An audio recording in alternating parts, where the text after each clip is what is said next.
Terbentuk sejak tahun 1915 dan menjadi tim tertua di kancah sepak bola Indonesia, PSM Makassar tentu memiliki banyak legenda. Tim ini juga berjuluk pasukan Ramang selain tim Juku Eja dan Ayam Jantan dari Timur. Berikut 4 legenda PSM Makassar yang masih terus diingat hingga saat ini.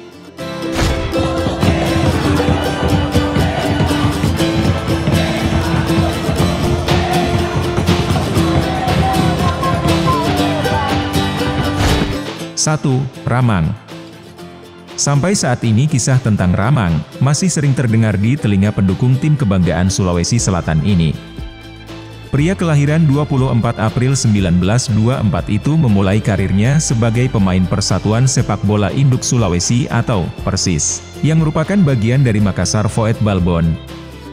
Lalu pada tahun 1947, PSM resmi merekrutnya untuk mengisi posisi penyerang tengah.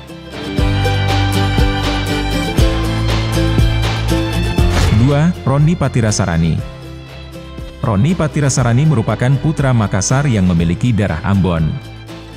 Lahir pada 9 Februari 1949, Roni Patirasarani memulai karirnya pada tahun 1966 di skuad tim junior PSM.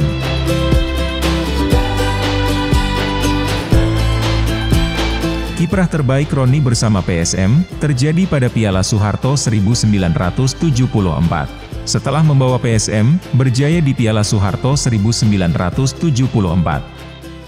Pada 1970, Roni dipanggil memperkuat timnas Indonesia Junior menghadapi kejuaraan Asia di Manila. Setelah itu, dia jadi langganan timnas Indonesia di berbagai event junior.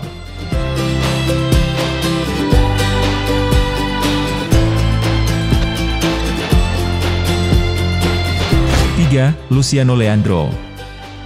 Luciano merupakan pemain generasi awal pemain asing yang bermain di Indonesia. Saat itu, PSSI mengeluarkan kebijakan memperbolehkan klub bola di Indonesia menggunakan pemain asing, meski jumlahnya dibatasi.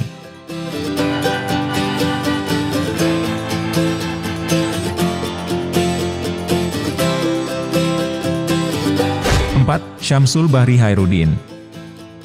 Berkiprah di PSM sejak level junior pada rentang 1999 hingga 2000, Syamsul Hairudin menjelma menjadi ikon tim Juku Eja kala itu. Lalu kemudian, menembus level senior pada tahun 2001 hingga 2011.